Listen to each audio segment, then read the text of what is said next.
Alrighty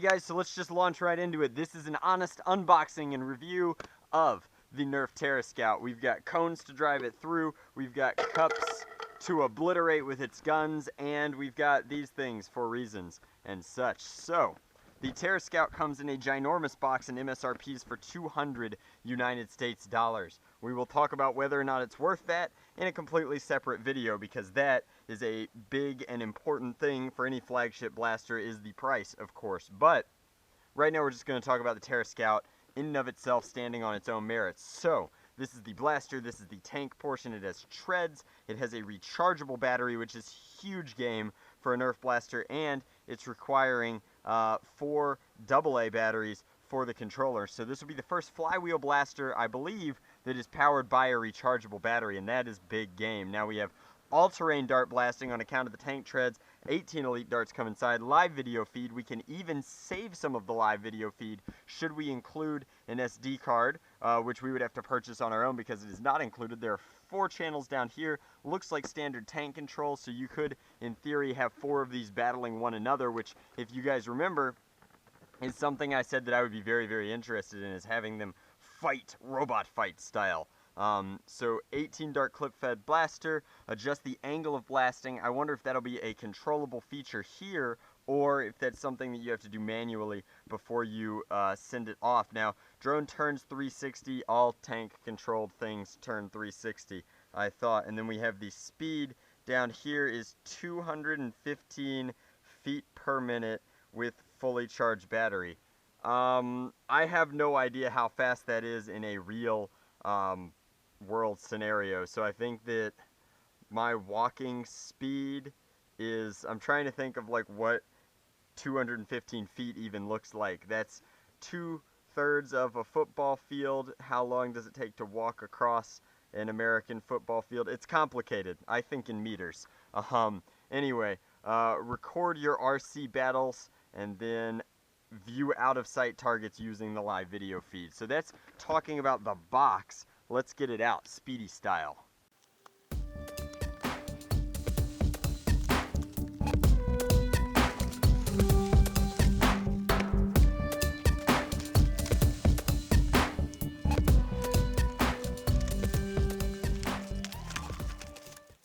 So, inside the box you get 18 darts, an old school Stampede style 18 mag, which is to say that it's fully orange, not clear on one side, and then you get the bot itself. Now the bot has rubberized tank treads. They're made of rubber, and they are actually being moved, I think, by this wheel back here is grabbing the teeth inside and moving them, as is this one. Now each of these wheels has a groove to lock those in, but this is the only one that's actually grabbing with teeth and pulling. So that is important.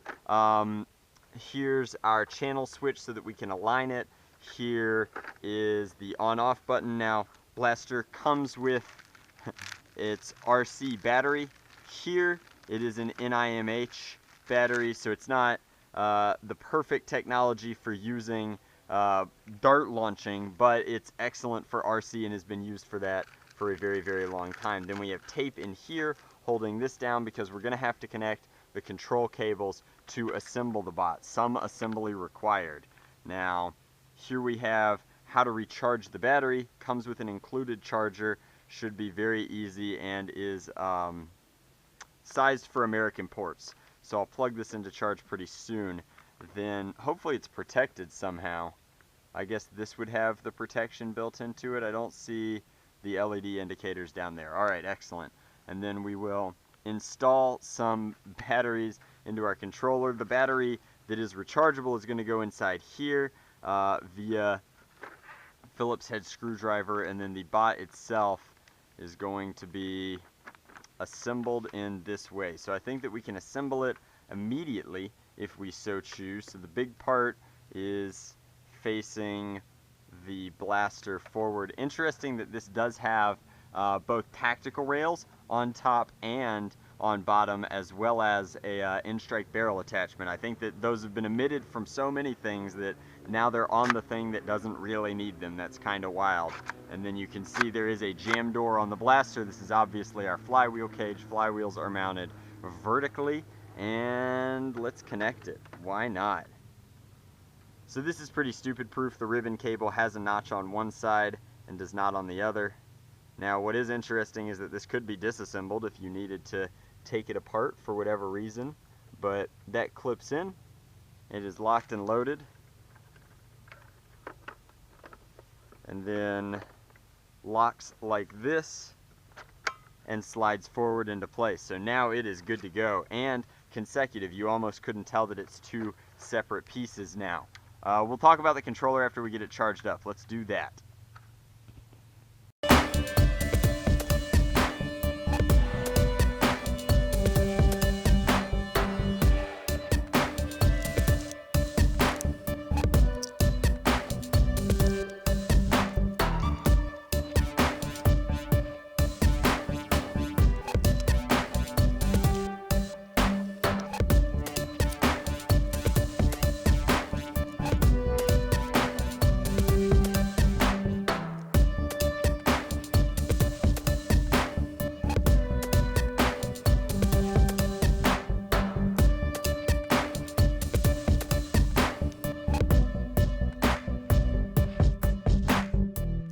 Okay, so you guys can see here that I have loaded up the Battle Scout. I have added the batteries, I have installed an SD card, and I loaded its 18-round magazine. Now I also brought some other high-capacity magazines to test whether or not they would work.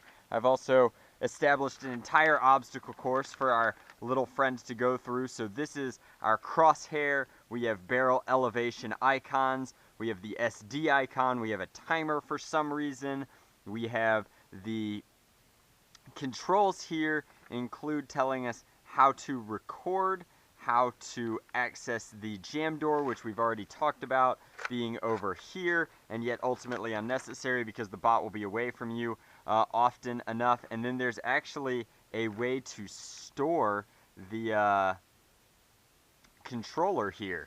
The controller itself, when not in use, locks into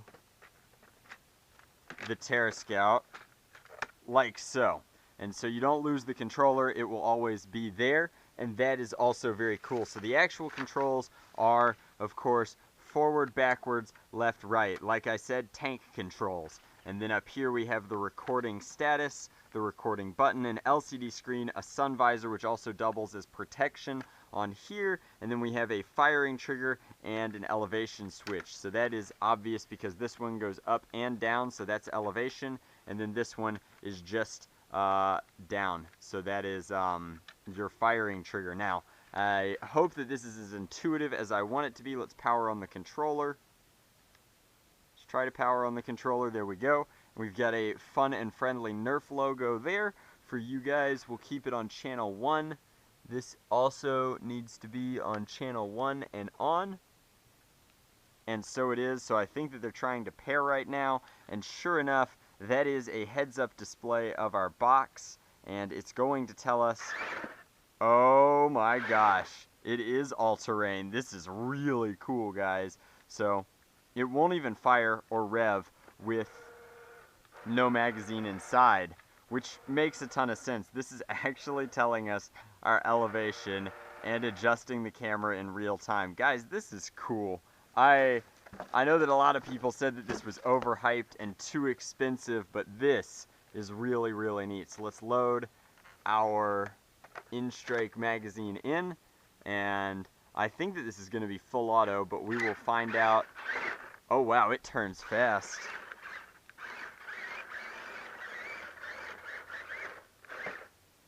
I'm trying to decide if I want to navigate with this or with something else. Well, it's dirty now. Come on, Terrascout.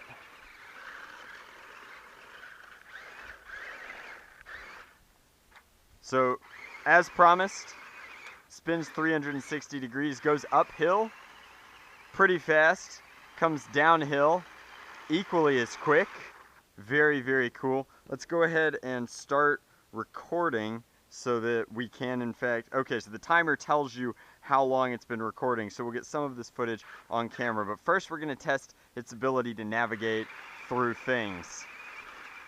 Now, I used to be a Vex and a First pilot, guys, so if this looks easy, that's because we have experience.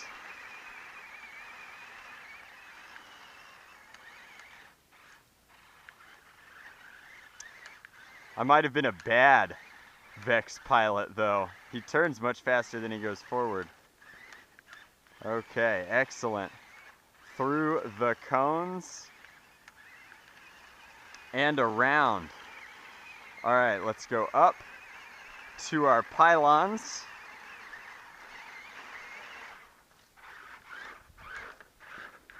I was going to put him right here, and let's line up some things to shoot. We'll start with Teddy just to figure out how we shoot.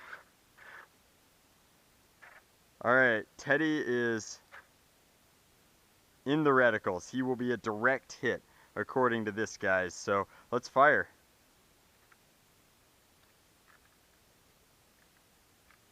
Did I do something wrong? It won't fire. Oh, the magazine has come out with all that running around. Okay. Now we are locked and loaded. Alrighty. It is full auto. It takes a second to rev, and it is a direct hit on Teddy, so.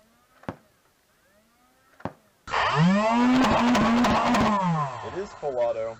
It takes a second to rev, and it is a direct hit on Teddy.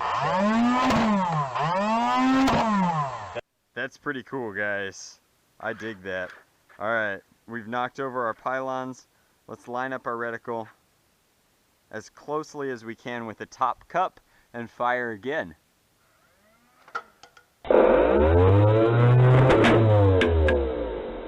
Oh, man! That was cool. Alright, we will now adjust. Oh, there's no way to get it to go lower. It's already at its lowest setting. I did not think about that. We'll have to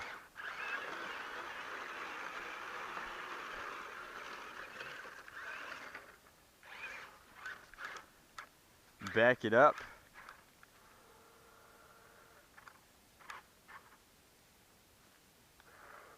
Targeting reticle down.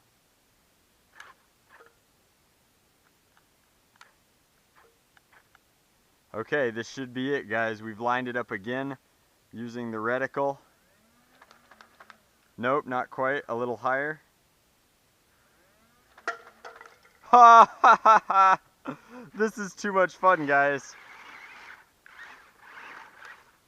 It's actually going to be easier to get him to go forward if we adjust his weight forward and go a little bit slower. So, the Terra drone is loud. It's definitely not going to be sneaking up on anything anytime soon, but I was worried because I thought it would be smaller, that it might have a hard time with a 35 round drum. Now that I see how large and heavy it is, this is the way to rock and roll. This is 35 rounds of Teddy slaying awesome, all in one package. And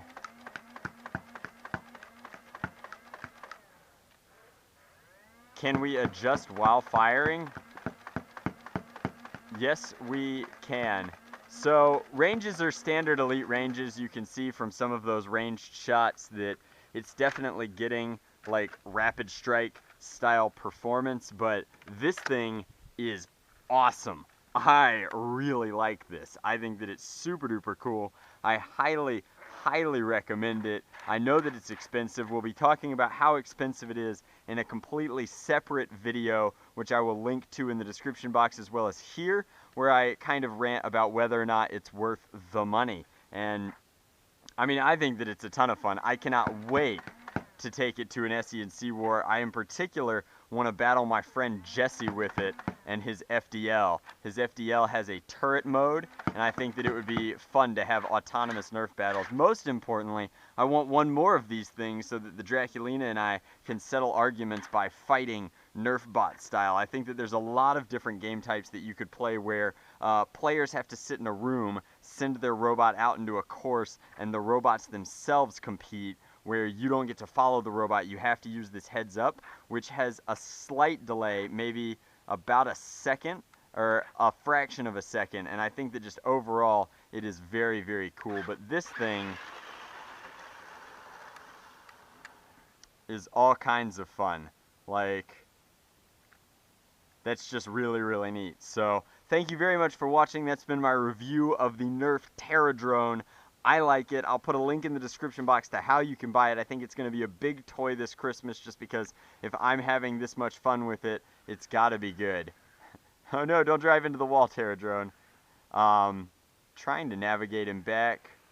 Nope, he's heading down the hill now. But this is really, really cool. It's got integrated heads-up display, built-in recording functions. It's everything that the Nerf Cam was, with the ability to pilot the Nerf Cam. It's just really, really cool. And for a flagship blaster, I think that it's doing a lot of different things reasonably well, all of which are pretty exciting. So thank you very much for watching. Hopefully you guys enjoyed. Much love. Nerf on. Drac out.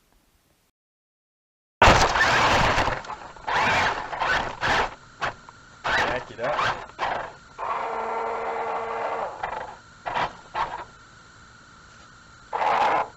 Targeting reticle down.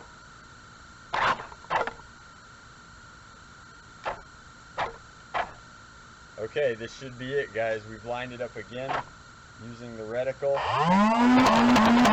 Nope, not quite. A little higher.